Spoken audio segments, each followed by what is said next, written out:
ya está Enrique Seleni con el tema Orígenes de la Computación. Enrique, te agradezco como cada lunes que estés con nosotros. Buenas noches. Buenas noches a todos y a todos los que nos escuchan.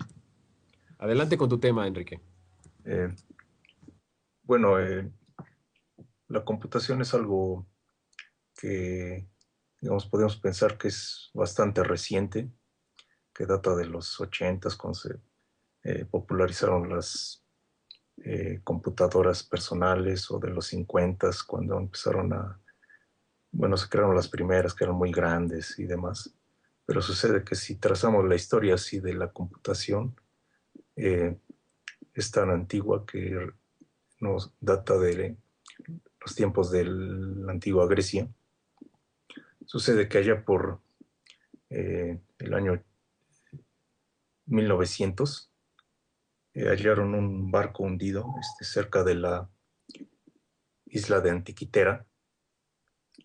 Entonces encontraron un artefacto eh, constituido por 32 engranes, que bueno, se piensa que fue construido allá por el año 87 antes de Cristo. Entonces era al estudiarlo, los especialistas se dieron cuenta que todos estos engranes servían para calcular la posición bueno, las fases de la Luna, la posición de los planetas, incluso la fecha de los Juegos Olímpicos de aquella época. Entonces, este sería lo que actualmente pensaríamos como una eh, máquina de propósito especial, o sea, que sirve para calcular algo específico, no como, digamos, las computadoras actuales que sirven para realizar ejecutar un programa arbitrario. Entonces, los orígenes de este dispositivo están oscuros ahí en la antigüedad. No se conoce bien cuáles fueron sus orígenes. Sin embargo, se relaciona al parecer, con Hiparco, Posidonio, Arquímedes. Bueno, de los conocimientos que ellos desarrollaron, se eh, deduce que de alguna manera ellos tuvieron que eh, aportar en la creación de este eh, aparato. Y bueno, sorprendentemente, ya digamos saltando ya en los siglos, también hubo otras dos aportaciones importantes. Hay otros aspectos que se pueden discutir, pero en particular, eh, en el caso de Pascal, que se le conoce también como matemático, filósofo, y en el caso de Leibniz, bueno, pues sucede que en el caso de Pascal, él fue un niño prodigio y a sus 19 años creó una máquina que se llamaba la Pascalina, así se le conoce actualmente. Servía para sumar un par de números decimales. Eh, Incluso él construyó unas máquinas, trató de venderlas, no tuvo mucho éxito.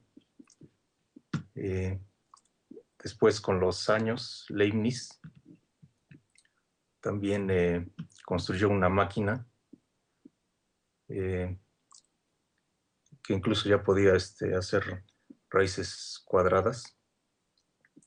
Y entonces él filosóficamente ya tenía la idea de que eh, se podía, digamos, de alguna manera deducir, digamos, como una serie de verdades, una a partir de otra, poder, eh, digamos, en su filosofía le llamaba, era una especie de lenguaje que le llamaba característica universalis, de tal manera que se podía deducir un hecho lógico a partir de otro, pero en el sentido de computación, o sea, es de que de manera mecánica pudiera deducirse, ¿no? cada hecho, cada verdad. Entonces, diríamos, una noción bastante moderna de lo que es la computación. Y bueno, hay Pues, otros, oh, okay. Perdón, pensé que habías acabado, Enrique. Sigue. bueno, hay otros capítulos, ¿no? Por ejemplo, ya más adelante, eh, por allí de los 1800, eh, Charles Babbage quiso construir precisamente una máquina también con engranes, pero jamás llegó a construirla. Y ahí se relacionó él con la hija de Lord Byron, y ahí es a la que se llamaba Ada Lovelace, y es a la que se le atribuye el primer programa de la creación del primer programa de computación. Bueno, estas historias son bastante extrañas porque, bueno, uno no se imaginaría, como decía, que estas ideas sobre la creación de los computadores son muy recientes, pero en realidad tienen antecedentes de hace siglos o desde la antigüedad. Entonces, bueno, eso es lo que mencionaría así de pronto. Es una historia larga, pero con estos antecedentes creo que es suficiente por el momento. Ay, pues buenas noches, Enrique. Muchas gracias que estés aquí. A mí me encanta tu sección porque aprendo cosas que en la vida había escuchado, como ya nos habías dicho del disco de Festos con la imprenta y ahora con esta máquina que encontraron que encontraron en el Barco. mar, en el barco. Ya después de esto, ya no han encontrado dispositivos tan antiguos, ya sea en Grecia o en alguna otra parte del mundo, que puedan relacionarse con las computadoras de ahora.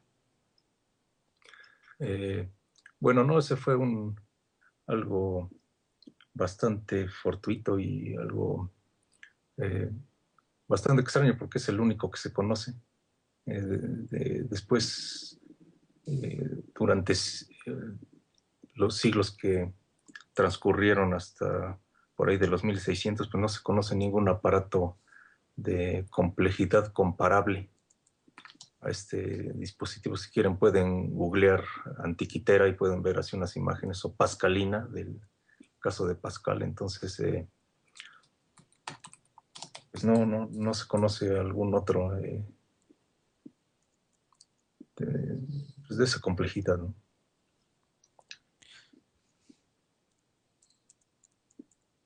Sí, Sí, perdón.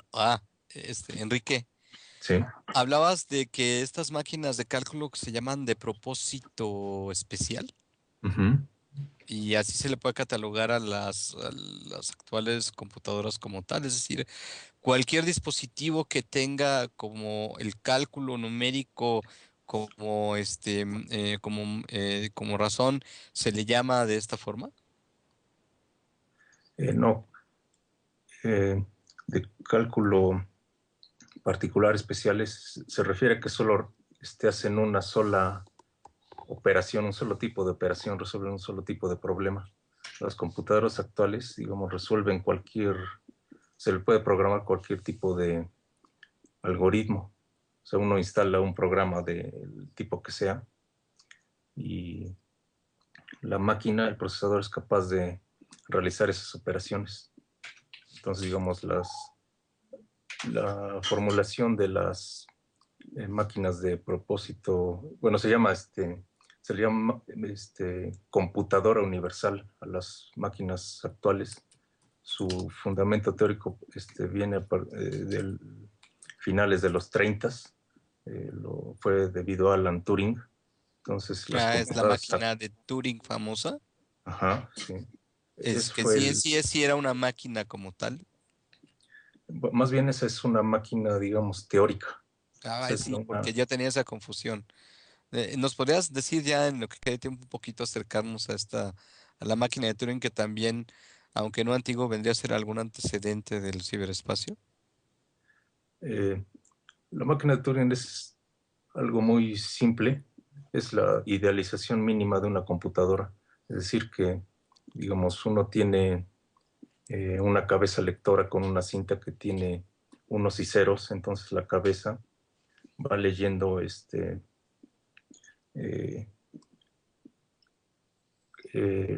si hay un 0 o un 1 en la cinta, y aparte tiene un estado, así que puede ser de 2 o 3 estados, como una manecilla de reloj, digamos.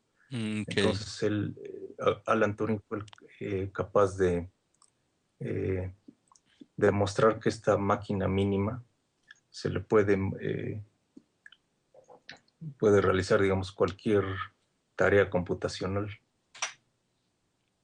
Ok, pues mira, Enrique, también esto ya nos llevará a otra dimensión del conocimiento en la que probablemente tú también nos vayas a hablar y nos prepares algún tema que es la relación de estos procesos computacionales con el cerebro humano, por ejemplo. Alguna vez a ver si nos puedes hablar de ello, yo creo que sí. Por el momento, pues muy revelador que los antecedentes de estas máquinas indispensables ahora en día cada vez más complejas y más avanzadas se encuentran en los procesos de cómputo intentados por personas filósofos como Leibniz, Pascal, que también hicieron en matemáticas. Y muchas gracias, Enrique, por tu sección Comunicando la Ciencia. Nos vemos a ver qué nos traes la siguiente semana por aquí, ¿no? Sí, una posibilidad es hablar, por ejemplo, de la inteligencia artificial y otros temas, también tiene que ver con el cómputo. Así es, tienen que ver con el cómputo. Muchas gracias, Enrique, por esta sección y por lo pronto nos vamos a un espacio musical. Ya hemos estado escuchando a Santana, luego escuchemos a The Eagles. Vamos a ver qué sorpresa nos tiene ahora nuestro productor Carlos Garza para alejarnos un poquito en este Inter.